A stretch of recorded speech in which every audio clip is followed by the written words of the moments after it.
J. Victor, world leader in radio, first in recorded music, first in television, proudly presents...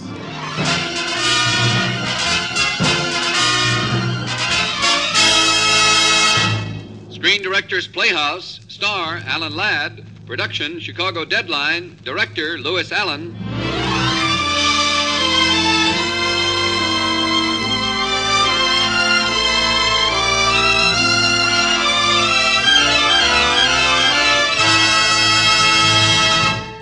The Hollywood Screen Directors present the transcribed journal of a phantom search. Tonight, for the first time on the air, the motion picture drama Chicago Deadline, starring Alan Ladd in his original role of Ed Adams.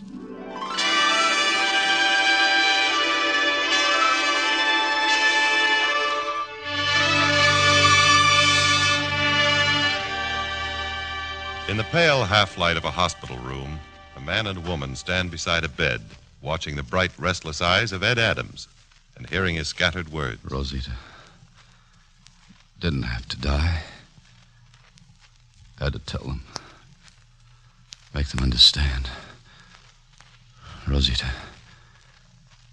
everything in the address book. Rosita didn't have He's sick, to Doctor. die. So sick. Fever from the bullet wound. It is a good hospital, isn't it? Story. You'll take care of him. Of course. Make them understand. Miss Purdy, you said Mr. Adams is a Nobody reporter. cared. A reporter. Ed says they build him Nobody tough in knew. Chicago. Who's this Rosita? Is he They in had love with to her? know. In a way, I guess. He must have fallen in love with her. I don't know when. Last night, today. We should find her. I know where she is, Doctor. Where? The city morgue. She died yesterday morning.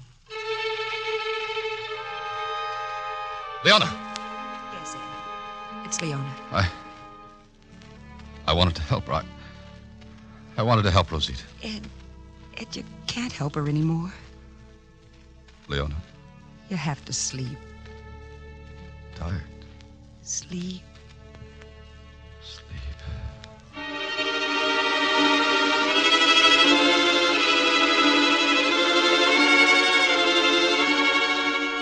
Rosita.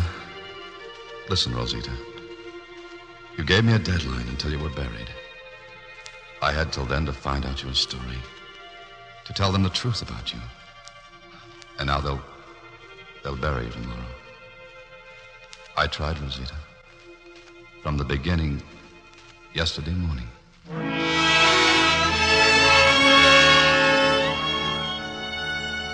I run a straight hotel, Ed. Maggie, I told you there's $10 in it if anything happens to your hotel. And you call me at the Chronicle before you call the cops. Well, I did, Ed. All right, here's your $10. Now, what's up? Right in this room here. It's a girl. She's dead. Yeah, what killed her? Just up and died. Sick, Ed. TB. Oh? I paid $10 to find out a girl died from TB in this flea trap? What'd you expect, Ed? Lincoln's assassination? Well, let's have a look at her. Why, she's just a kid. Yeah, pretty kid, too. Great way to check out, isn't it? What's her name, Maggie? Oh, it's French or something. Roseate Jean-Dur. Rosita Jean-Dur. She have any baggage? Yeah, those few things on the dresser, Ed. The worldly possessions of Rosita Jean-Dur. Lipstick, nail file, address book. Names, phone numbers. Must be 100. Did you find anything interesting? It's hard to say, Maggie. Maybe I'll go back to the office and make about 50 phone calls and find out.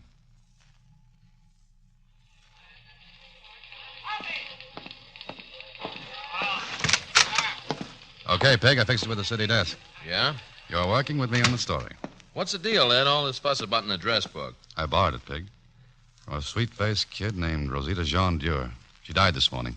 So? So a girl nobody knows conks off in a crummy hotel room. No friends, no relatives, just an address book full of names. What names? Read 'em. Solly Wellman, gangster. Blackie Franshaw, gangster. John Spingler, gangster. So she knew people. And that means that people knew her. But every time I ask about Roseate Jean-Dur, they get sudden attacks of galloping amnesia. No kidding. Listen in. Let's try this name, G.G. Temple. Temple? He's a big wheel, Ed. President of the Iroquois Trust. Hello? Mr. Temple? Yes. Ed Adams, Chronicle. How did you get my private number? From Roseate Jean-Dur, just before she died this morning. I never heard of her. Oh? Funny, she had your private number, isn't Mr. Adams, if the Chronicle connects my name with this woman, I'll sue the paper for every cent it has. it? See, Pig? Just a girl nobody ever heard of. Let's try the next one.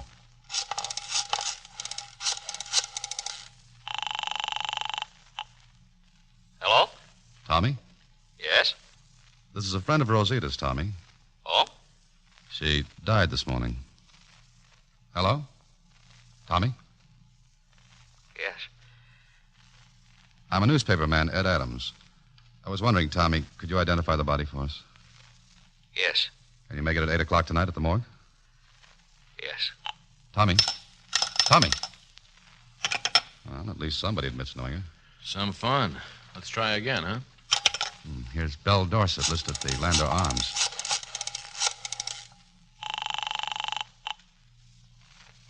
Landor Arms? Belle Dorset, please. Hello. Hello, Belle. This is a friend of Rosita's. Rosita? She just died, Belle.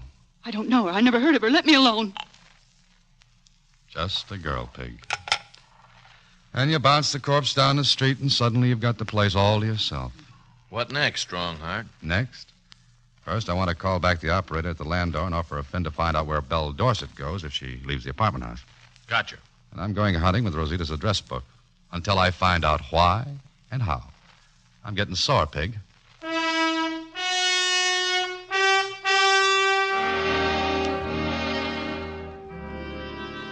So you're the guy the newspaper phoned about. That's right.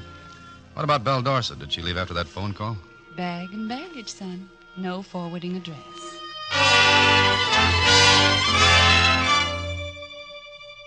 Next in the book, Mr. John Spingler. You hear about Rosita? What about her? She's dead, Spingler. TB. I don't know her. But I'll stake her to a funeral if you'll keep it quiet.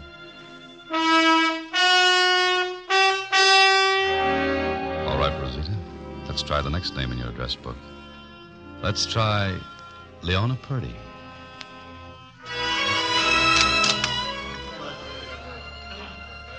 Hi. Leona Purdy? Yeah, this is where the party is. Come on in. Thanks. Well, who's friend of a friend of you? I'm a friend of Rosita's. Who are you? I'm a reporter, Ed Adams. Want to tell me about it, Ed? Want to tell me about Rosita? Why? She's dead. Oh, Talk, Leona? not now. When? Later. Don't look at me like that. I promise I won't make a pass at you. My mother will be glad to know. Now, if you'll pardon me, baby, I'm going to go and cool off. Where? The city morgue.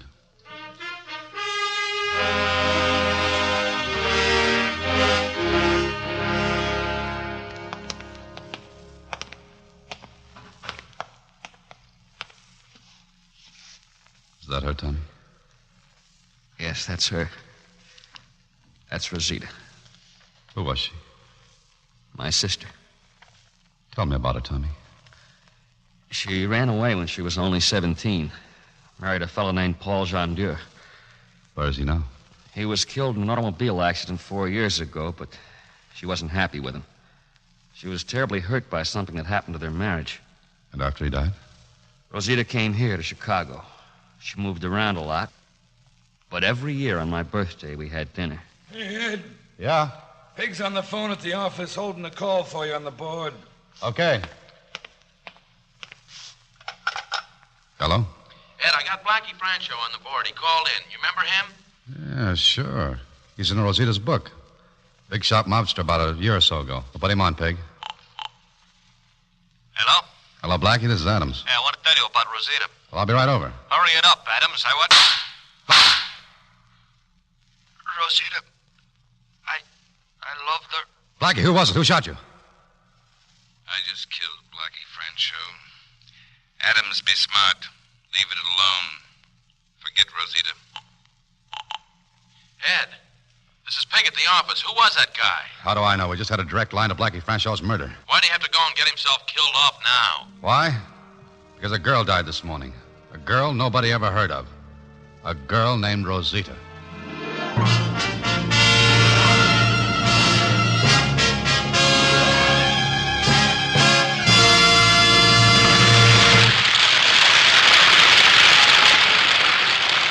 Listening to the Screen Directors Playhouse production of Chicago Deadline, starring Alan Ladd and presented by RCA Victor.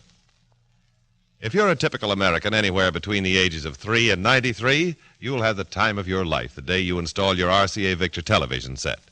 When you go see the latest RCA Victor models, you're bound to be impressed by such imperial instruments as the TA-169.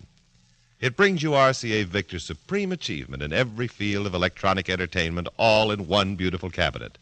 AM and FM radio, a phonograph to play all 3 record speeds, plus 16-inch eyewitness television from every angle of finest television in the world. There are 2 record changers. The amazing RCA Victor 45 RPM 7-inch records have their own changer with all its added advantages and conveniences, and a second changer plays 78 and 33 1/3 RPM records. See the TA-169 at your RCA Victor dealers. It's 16-inch. It's an RCA Victor. It's every inch a king.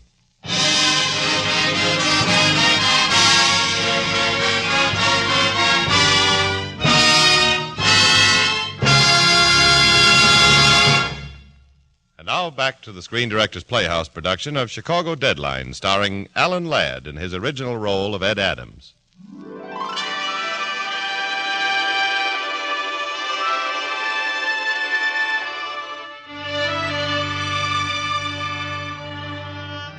You see, I tried, Rosita. I found a few scraps of your life, bits and pieces, from the people who wouldn't talk and those who did. I found out that Blackie Francho loved you. He told me as he died. I left the morgue, Rosita, and started for his apartment. I just stepped out of the cab, and then I found another piece of your life. Adams? Solly Wellman. I've been wondering when you'd turn up. Get in the car. We can talk. Won't that be nice? Now, why would I turn up, Adams? You left your calling card in Roseate Jean-Dur's address book. Too bad about Rosita. Too bad about Blackie Francho. What happened to him? An hilarious attack of murder. Solly, what did Rosita have to do with this? Nothing. I'll find out, Solly. Look, Adams. Nobody likes to hurt reporters, but sometimes a wise guy brings it on himself. That's the end of our talk. Here's where you get out. Maybe next time we talk, Wellman, I can make it more exciting. I said get out. Yeah. Thanks for the ride.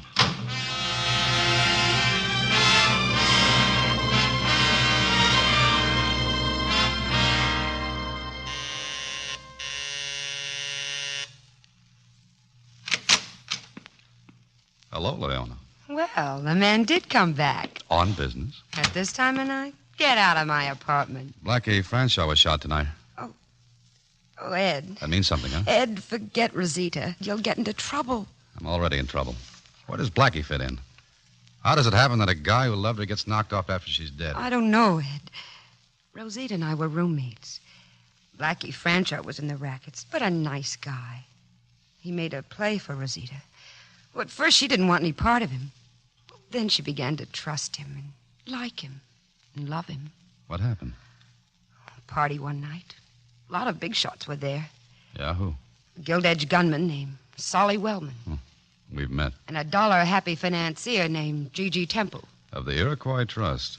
He's another guy who made Rosita's edition of Who's Who. And Rosita was at the party with Blackie? They were dancing together. Then John came over and tapped Blackie on the shoulder. John? John who? John Spingler. He works for Solly Wellman.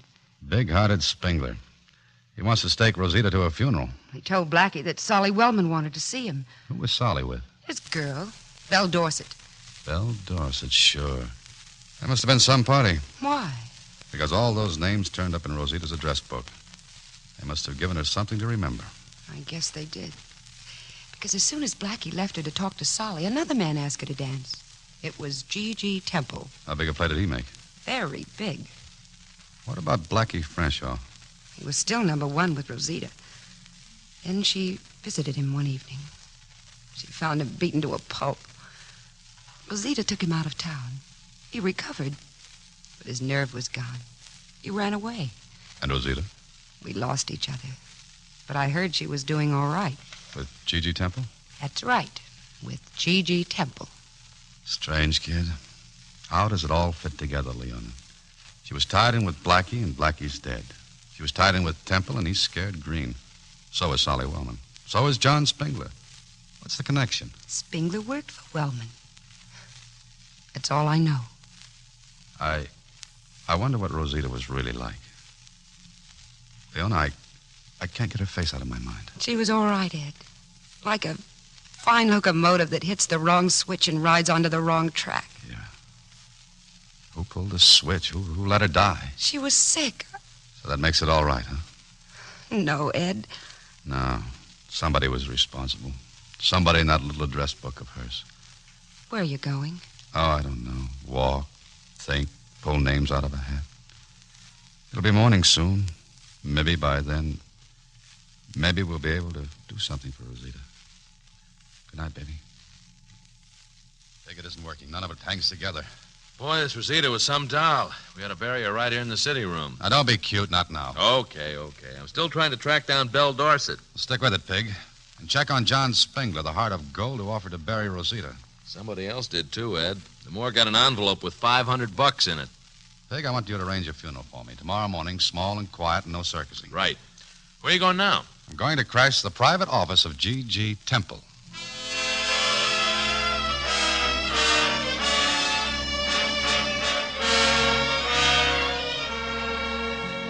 I told you once, Adams, stay out of my hair. All I want to do is thank you, Mr. Temple. For what? The $500 for Rosita's funeral.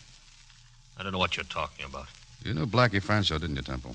And Solly Wellman and Belle Dorset and John Spengler. You were with them at the party where you met Rosita. Now, see here, Bad Adams. company for a big financial man like you, Temple. Do you want to hear more? I do not. You went crazy over Rosita. But she wouldn't have any part of you until Blackie Franshaw was mugged and run off. A guy named Solly Wellman did it. You work well together, don't you, Temple? You and Solly Wellman. Get out of this office. Sure. Kind of warm in here, isn't it? It'll get warmer, pal. Just for example, let's look at Rosita's address book. I think I'll pay a call on Mr. Hotspur Shaner. Then a woman named Hazel. Mean anything, Mr. Temple?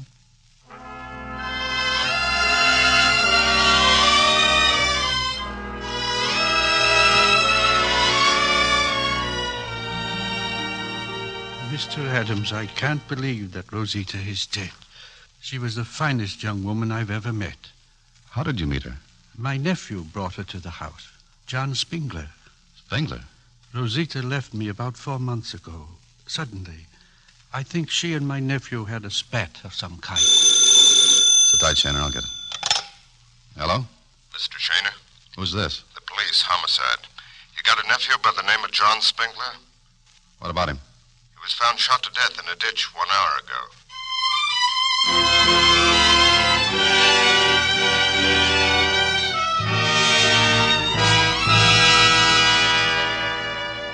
Hazel, you say you were Rosita's maid. She was a nice person, Mr. Adams. Then why did you leave her? I didn't exactly leave. She came home one night with Mr. Temple. They were quarreling. I heard her scream and a kind of a thud. Then Mr. Temple came in, and he told me that Miss Rosita was going away, that she wouldn't need me no more. Is that all you know, Hazel? That's all I know. Ed, boy, am I glad you phoned. What's up, Pig? We just got a police report. G.G. Temple has committed suicide. Blew his brains out. Sure he would. All right, Pig, that clears up most of it. Have you got a line on Belle Dorset yet? Well, I meant to tell you about that. She's staying at her mother's. Here's the address, 674 West Hartford.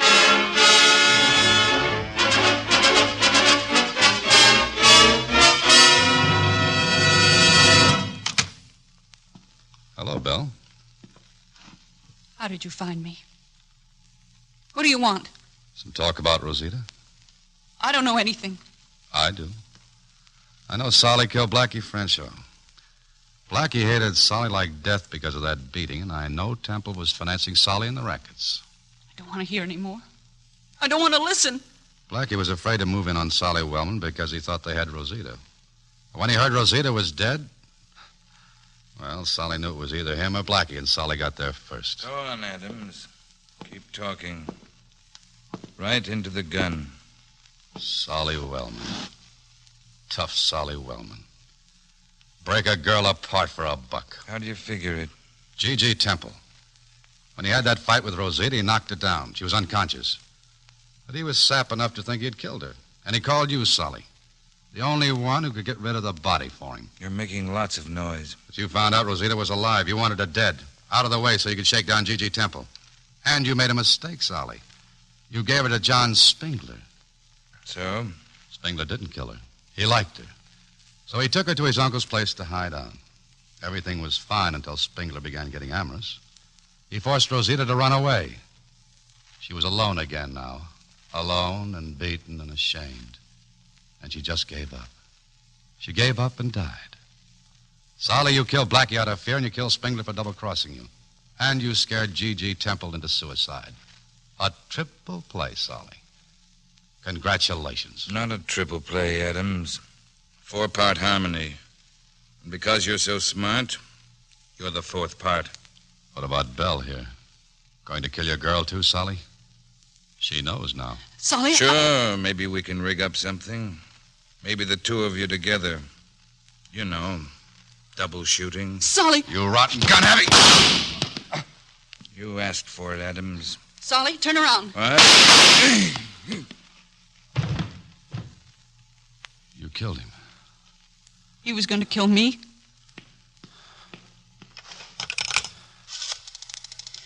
Operator? Mr. Adams has been shot. Call an ambulance.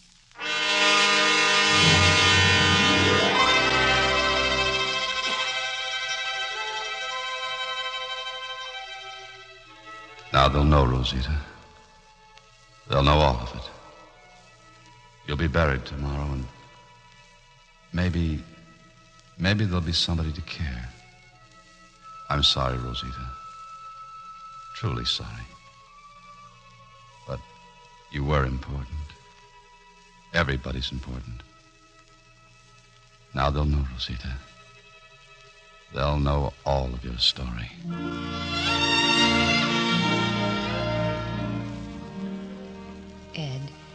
Ed, you should be sleeping. Hmm? Hello, Leona. Hello, Ed. You were restless, talking. What about? Rosita. Her story. What was it, Ed? Just a story. Read it in the papers.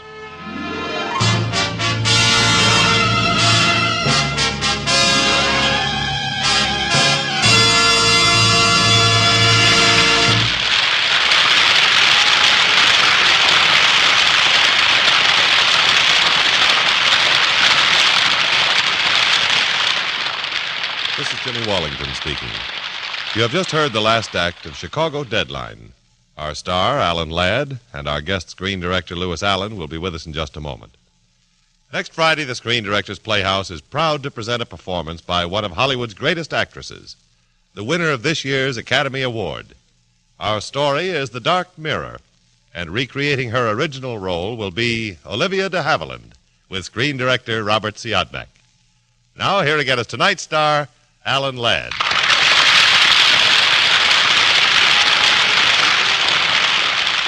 Alan, they really make it tough for you in some of your screen roles. Well, how do you mean, Jimmy? Well, first you meet the girl, then you lose the girl. I'd say that's really tough luck for charming guys like you and me, of course. It certainly is, Jimmy. But, you know, in real life, I got the girl. You certainly did, Alan. And lived happily ever after on that ranch of yours. with 4 handsome children. And don't forget all the horses. And a ranch house equipped with the world's finest automatic phonograph, an RCA Victor 45. And a stable. And a large library of the 45 records, which I'll bet includes everything on 4 feet, from Dennis Day's The Horse Told Me to Alan Jones' Donkey Serenade. Well, you're right there, Jimmy, and some of my best friends are people, too. I've got 45 mutual tickets on thoroughbreds like Toscanini, Heifetz, Horowitz, the whole field. They pay off big when it comes to musical entertainment, and they don't take up much room in my stall. Yes, Alan, as you well know, the 45-table phonograph itself is less than a foot square. A compact little beauty in dark maroon with golden trimming. And so lightweight you can carry it under one arm. And you can line up 150 of the 45 records on 1 foot of ordinary bookshelf. 150 to 1, Jimmy. Even kids will go for those odds. Say, Alan, one of your boys is only 3, isn't he? Yes, little David.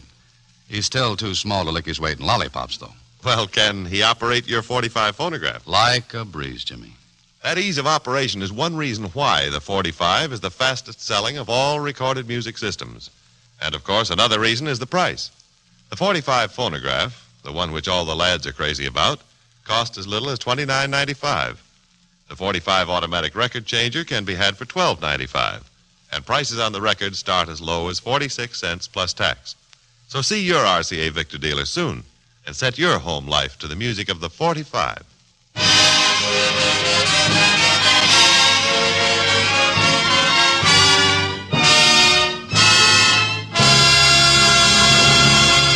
Ladies and gentlemen, you might think that the appropriate director for Chicago Deadline would be a former newspaperman born in Chicago. You'd be wrong. He's a former merchant seaman born in England. And if you ask why he's appropriate, it's because the guy can do anything. Now I'd like you to meet him, the versatile director of such other pictures as The Uninvited, The Perfect Marriage, and So Evil My Love, Louis Allen.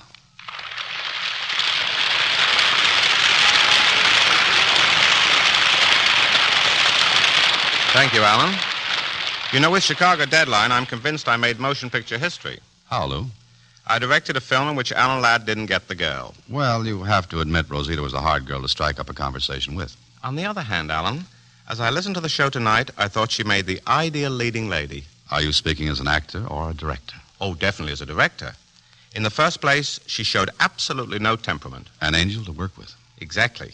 In the second place, we didn't have to pay her. Financially sound. And in the third place? In the third place, it was a pleasure to have no love scenes to direct. Lou, you were speaking as a director. Now speak as an actor. As an actor, I despise a director who gave me a leading lady like that. Good night, Alan. Good night, Lou. And no hard feelings. Good night, everyone.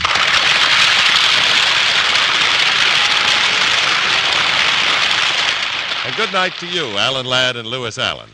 Remember, next Friday, the 2-time Academy Award winner Olivia de Havilland in The Dark Mirror with screen director Robert Siodmak, brought to you by RCA Victor, world leader in radio, first in recorded music, first in television.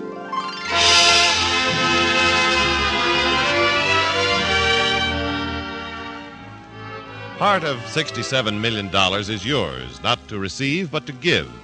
Your donation to the Red Cross will bring new health and hope to the sick, the disaster-stricken, the defenseless. All of us, every single person, can help through the American Red Cross. Chicago Deadline was presented through the courtesy of Paramount Pictures, whose latest release is Riding High, starring Bing Crosby. Alan Ladd will soon be seen in the Paramount picture Captain Carey, USA. Louis Allen's latest production for Paramount is United States Mail, also starring Alan Ladd. Chicago Deadline, from a novel by Tiffany Thayer, was adapted for radio by Richard Allen Simmons, and original music was composed and conducted by William Lava. Screen Directors Playhouse is produced by Howard Wiley, with dramatic direction by Bill Karn. Portions of this program were transcribed. You are invited to listen again next Friday when RCA Victor presents Screen Directors Playhouse, star Olivia de Havilland, production The Dark Mirror, director Robert Siodmak.